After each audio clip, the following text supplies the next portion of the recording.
ধন্যবাদ এবং স্বাগত জানাই আরেকটি ভিডিওতে। আজকের ভিডিওতে আমি কথা বলবো মানসিক স্বাস্থ্যের সবচেয়ে কার্যকরী চিকিৎসা কোনটি।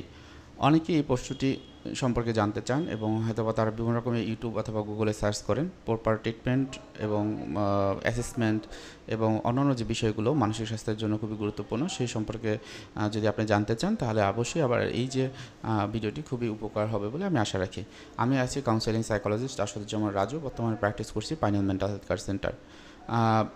মানসিক স্বাস্থ্য এটি খুবই গুরুত্বপূর্ণ, কেননা এখানে আমাদের মন জড়িত এবং মন হচ্ছে যে আমাদের ব্রেন, এবং যা কিছুই আমরা করি না কেন সব কিছুই আমাদের ব্রেনের মাধ্যমে পরিচালিত হয়। এবং আমাদের ব্রেনের ভিতরে বিভিন্ন নিউরো ট্রান্সমিটার থাকে, যেমন ডোপামিন, সেরোটোনিন, অ্যাড্রিনালিন, কোর্টিসল। এই যে নিউরো ট্রান্সমিটারগুলো এগুলো কিন্তু কোনো না কোনোভাবে আমার মুডকে চেঞ্জ করে, আমার মুডকে পরিবর্তন করে অথবা মুডকে ভালো করে, মুডকে খারাপ করে।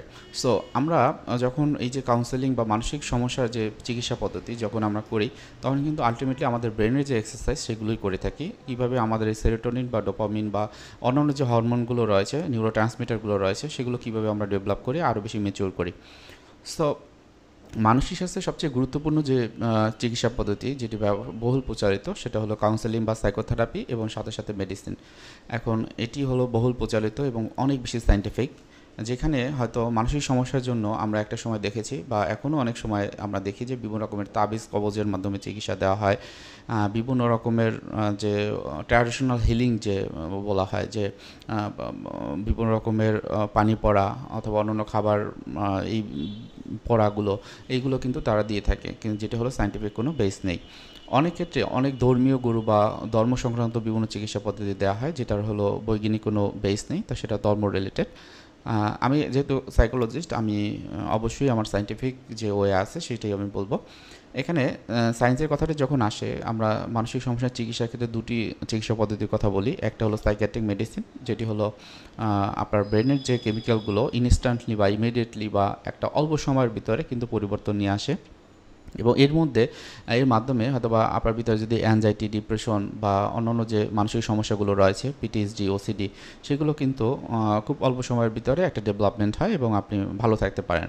হয়তোবা আপনার ভিতরে বিভিন্ন রকমের কষ্ট কাজ করে, বিভিন্ন রকমের রাগ কাজ করে, বিভিন্ন ক্ষেত্রে বিরক্ত হন, ক্ষোভ কাজ করে, এই জিনিসগুলো ইনস্ট্যান্টলি বা একটা অল্প সময়ের ভিতরে আপনার ওষুধটি ভালো কাজ করবে।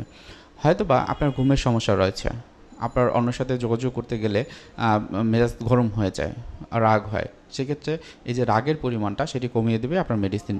এবং সাথে সাথে একটা জিনিস চিন্তা করেন, আপনার যখন রাগ হয় আপনার মাথায় একটা চিন্তা হয়, হয়তোবা ওই রোগটি আমার আমার ভালো কিছু করেনি, সে আমার জন্য উপকারী না, অথবা যে ব্যক্তির সাথে আমি মিশি তারা সবাই খারাপ। এই যে নেগেটিভ চিন্তাগুলো, এগুলো কিন্তু এই যে কাউন্সেলিংয়ের বা সাইকোথেরাপির মাধ্যমেই করা সম্ভব।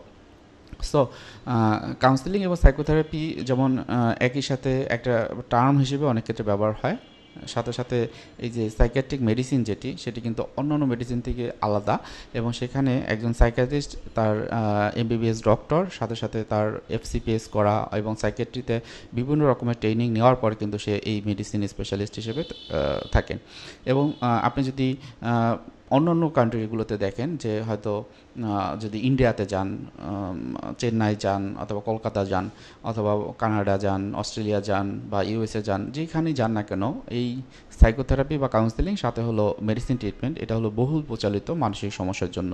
সো আপনার যদি সমস্যাটি মানসিক রিলেটেড হয় অর্থাৎ মনের সম্পর্কযুক্ত, তাহলে অবশ্যই আপনি এই যে মেডিসিন এবং কাউন্সেলিং বা সাইকোথেরাপি নেবেন।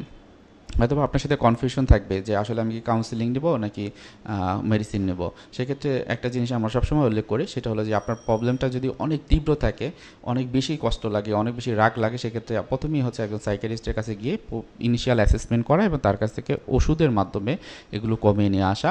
এবং যদি আপনার প্রবলেমটি মাইল্ড টু মডারেট লেভেলে থাকে, তারা বুঝতে পারবে, সেক্ষেত্রে আপনাকে অবশ্য কাউন্সেলিংয়ে করানোর জন্য বলবে, রেফার করবে, এবং তখন আপনি কাউন্সেলিং শুরু করবেন।